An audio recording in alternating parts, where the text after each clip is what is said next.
So, you know, after playing around with your device here, I came up with some interesting observations. And one of them is like what happens at exactly the point whenever the air is released when you make an attack. And I think that's part of the use of a device like this. And I started thinking about it because I play tennis, and I was thinking about what happens at the exact moment that as you're serving, which would be like the attack in a piece of music, when you're serving, when you hit the ball, what happens? Well, the ball, if you were to see it in slow motion, the ball would compress a little bit, and the strings would bend a little bit, and then they would spring apart. There is energy at that very point. And that is perhaps a wasted moment in the way that we play. We don't really do that. Players that are very, very good do an instinctive, correct way of using the air as the attack. But most people, I think this would be an interesting point for you to look at. Now, the first thing is, it's like you take a breath, and you hold it, and you push against your finger like this. So do that. You're just pushing. Now, if you're feeling like the diaphragm, the throat, everything is all open, okay? Relax. Now, do the same thing and release with it when I tell you to release with the finger. Do that. Release. Now, do you hear? Yeah. You can actually feel like the air is really welling up from the inside. Yeah. Now, that's a very important point, because a lot of players, well, they'll try to manipulate the attack, and they'll try to manipulate it in a way that they're trying to get a soft attack. They're trying to make sure that the conductor doesn't like a real hard sound. You know, we're always worried about that. Yeah. But if you'll notice, when you do that, the air is released beautifully. Yeah, and freely too. Again, freely. So take a piece of paper. Okay. And I want you to put it between your lips, and I want the inside of the piece of paper, it's a little piece of toilet paper rolled up, and I want you to put it so that you can actually touch the tip of that piece of paper with your tongue. Can you do that? Now what I want you to do is I want you, instead of using the finger to stop the air, I want your tongue to stop the air. I want you to feel exactly the same way. Feel exactly the same way. Now, just bring the tongue back. Not bad. Not bad. Did you notice how far it went? Yeah, it went really fast. A lot farther than you thought it was going to go. Yes, exactly. That's the power. I didn't think it's going to go. No. That's the power of the release if it's done correctly. Yeah. It's exactly the same thing as what we're talking about in tennis. If you hit the ball at the right place, at the right time, with the right speed, with no slowdown, you get this power. And that's exactly what you were feeling.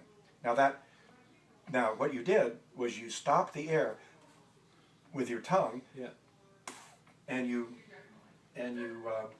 released it. And watch how far this goes. See how far that went? Yeah. I mean, that's pretty far. That's power. That's the power of the attack. But the interesting thing is that it's the air releasing. The big problem with a lot of attacks on the instrument is that there's no air right behind it, so it sounds hard and harsh. So what we're looking at here is trying to make this release of the air with the air behind it, with no stop. And that's exactly what you felt. Yeah. Try it again. So make sure that you feel the air behind that. Now, just bring the tongue back. And it just, again, you see how far it goes? Yeah. That's power. That's exactly what you want to do on the mouthpiece. Do that. Hold the tongue.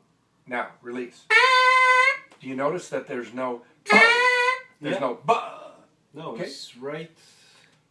There's an immediate release of the air that's very strong. And response too. And that's exactly, if you do this, that's exactly what you get. Try that. Hold the air, And now release.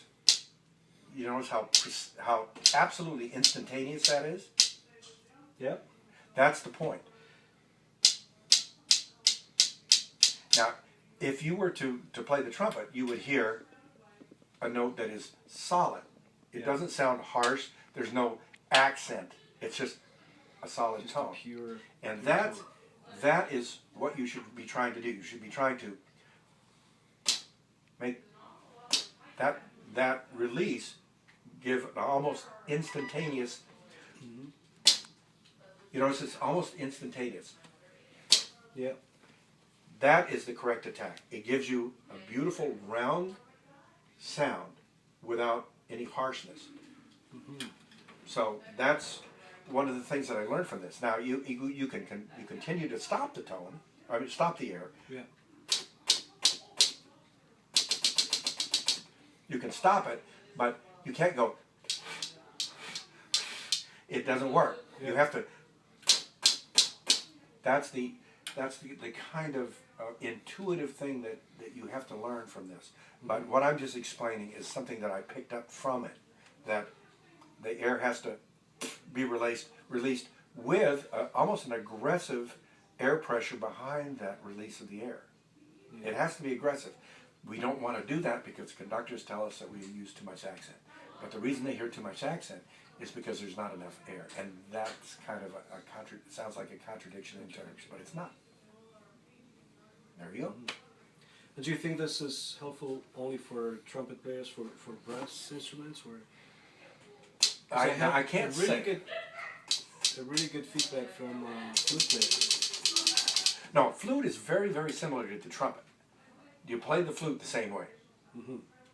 I've heard that from a former colleague of mine who played associate principal flute in the Atlanta Symphony, who had, during her high school years, also been principal trumpet in the New Jersey All-State Band as first trumpet. So, you know, there's a similar, you know, she says playing the trumpet, playing the flute are very, very similar in terms of the air and the release of the tongue. Okay. How about for double tonguing and triple tonguing? What did you... Well, the thing is, the K syllable is further back in the mouth. So the air releases at a slower and less pressurized way in the front of the mouth. And you have to compensate for that by making sure that the K syllable is faster and lower. So that ta-ka, you can't go ta-ka, it's got to be ta-ka. Yeah.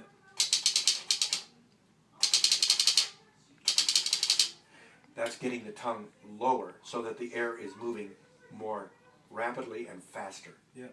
And sooner. That's the key. Yep. People will misunderstand the word faster. It's sooner. And that trains you to do that. Great. There you go. Thank you. Thank you very much.